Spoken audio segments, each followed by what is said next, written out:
Okay, I think this qualifies as sketchy redneck stuff.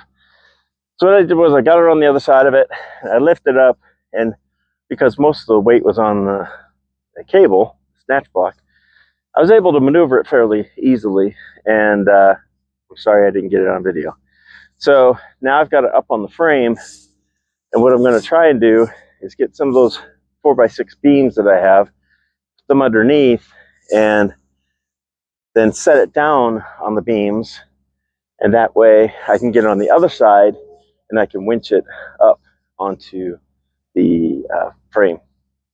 That's what I'm going to try and do. So I'll leave it running this time. I got these beams when I got the utility bed. The guy, great, just dumped my screws. The guy had the utility bed sitting on them, and just said, "Hey, you want those?" I was like, "Sure." So they've come in handy.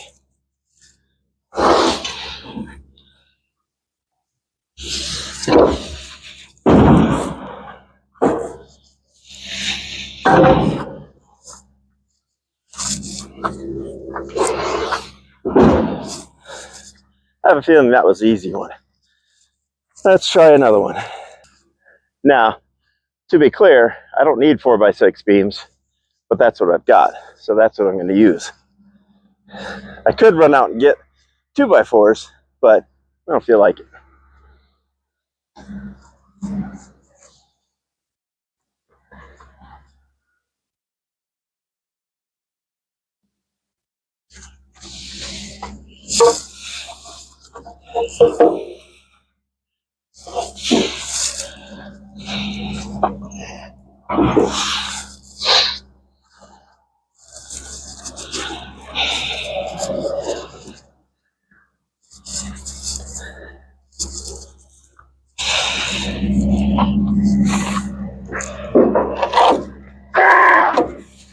I almost smashed my fingers. That wouldn't have been good. That hurt a little bit. Okay, so now I'm going to let it down off the winch, and it'll set on those 4x4s, hopefully without falling over. We'll know pretty quick if it's going to fall over or not. As long as it doesn't fall over, and then I'll go move the truck to the other side, get the winch set up, and pull it up onto the frame. So I'll keep it running again. I may end up cutting this part out, but I'm going to try and do a high speed because I don't need to watch all this. Okay, I don't know why I cut out last time. It actually dialed my phone for some reason. So it's all electronics. Got a stray signal from somewhere. But so I moved my truck around the other side. I've connected the winch to the cab, and there's a hole where the transmission tunnel cover was or goes, and that's where I connected the hook because I wanted it to be about in the middle. I don't want it twisting on me when it starts to come up. It may still do that, but having it in the middle is the best case, best chance that it's not going to do that. So we'll see how it goes.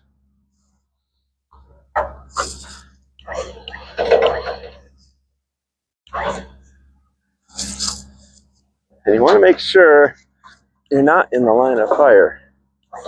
If that cable lets go,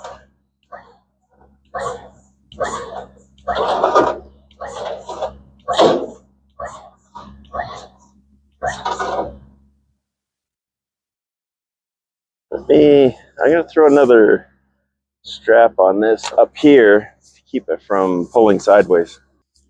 And this is why I call what I'm doing sketchy redneck stuff, because this is not recommended. I don't condone anyone doing this. This is my disclaimer.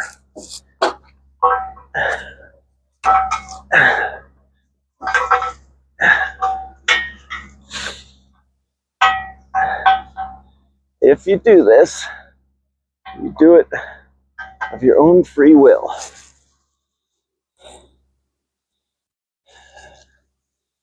Just remember, I said don't.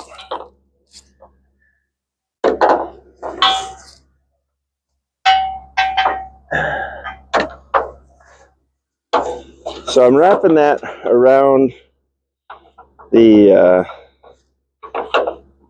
around the pipe and the back on itself, so it doesn't slip off and it stays where I want it to stay. And then I'm not going into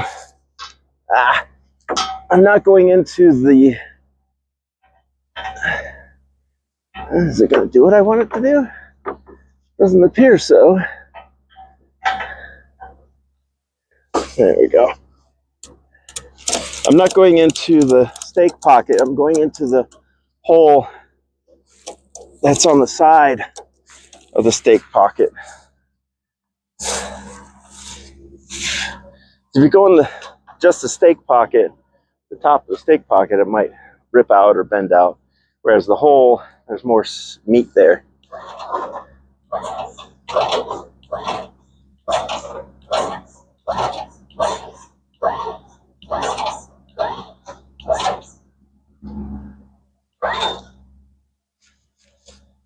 Get off a little bit.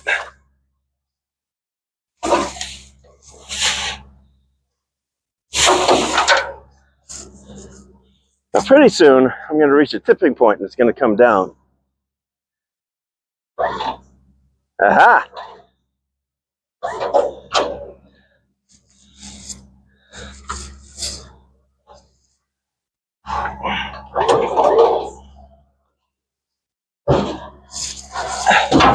Did I call it or did I call it? That was pretty slick. All right.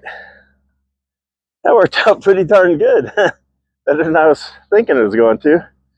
I thought I was going to have my first failure on video. Well, not my first failure, but my first big failure. Got it up here without damaging anything, so that's the important part. And I got it up here without damaging myself. That's even more important. At least that's what people tell me. Okay. So, now I'm going to work on getting it moved forward. I may or may not use the winch for this because I need to lift it up and forward. I don't know that my winch is going to be much help for that because it doesn't reach very far. So I may just try and do it manually.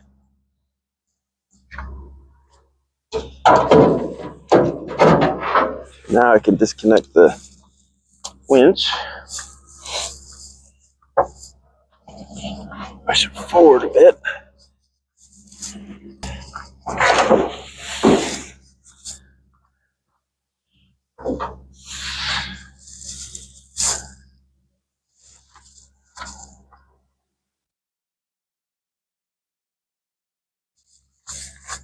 So, a little issue here.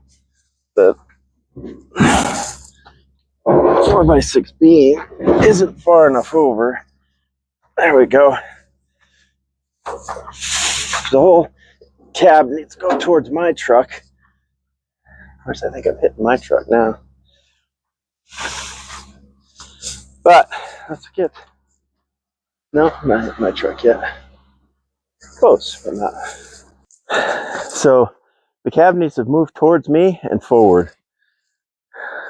About 16 inches or so forward.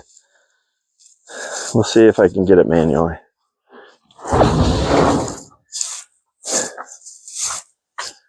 Just try and work a little bit at a time.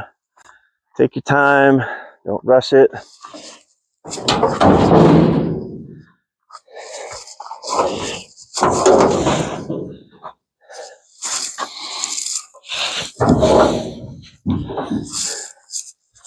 So far, so good.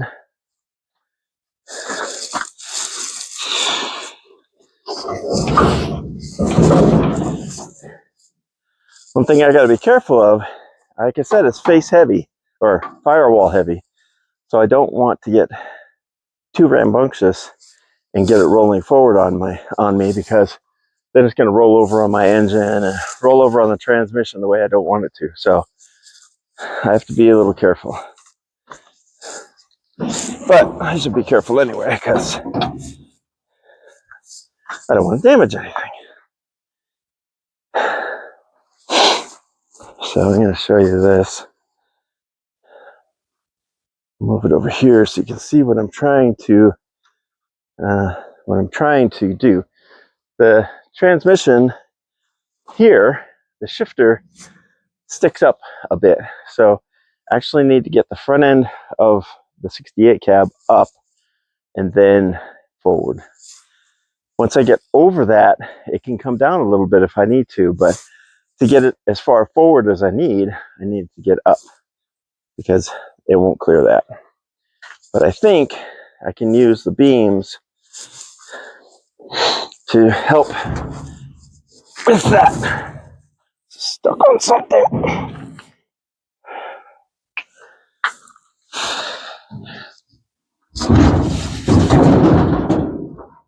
See how it started going forward on me?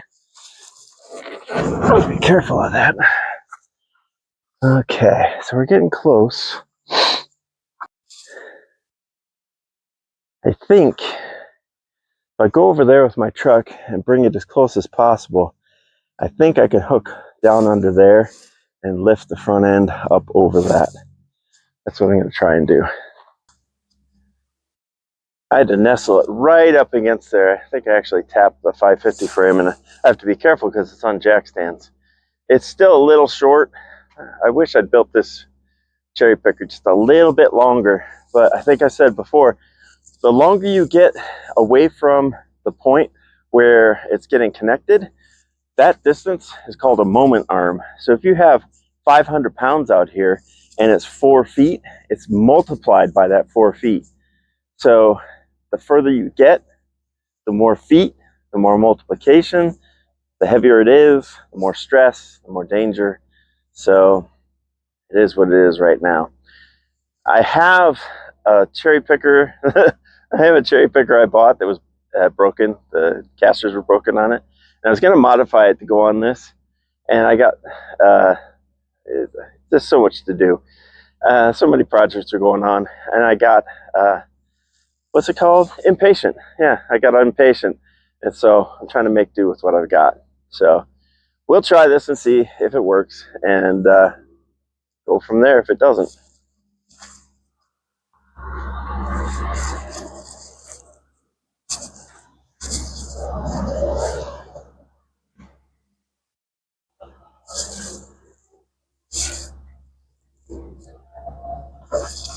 I'm gonna have to change the position of that rear beam because it's real close to popping off, and I don't want it to.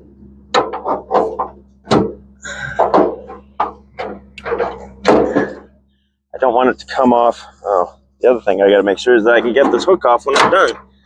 So try lifting it here instead. That's going to try and turn it a little bit, but I need to make sure that I can get my hook out from where I put it, and if it gets too close to this, I won't be able to get the hook out. The other option would be to change out the ratchet strap and do it a little differently that way, but I'll try this first and see how it works. I'm not sure why it disconnected again, but trying to deal with technology. So worked out pretty good.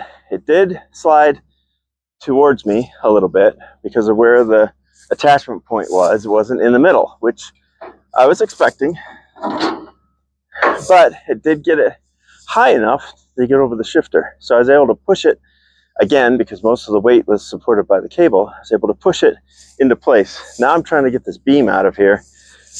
And of course, it's being a pain in the butt. But I think I'll get it.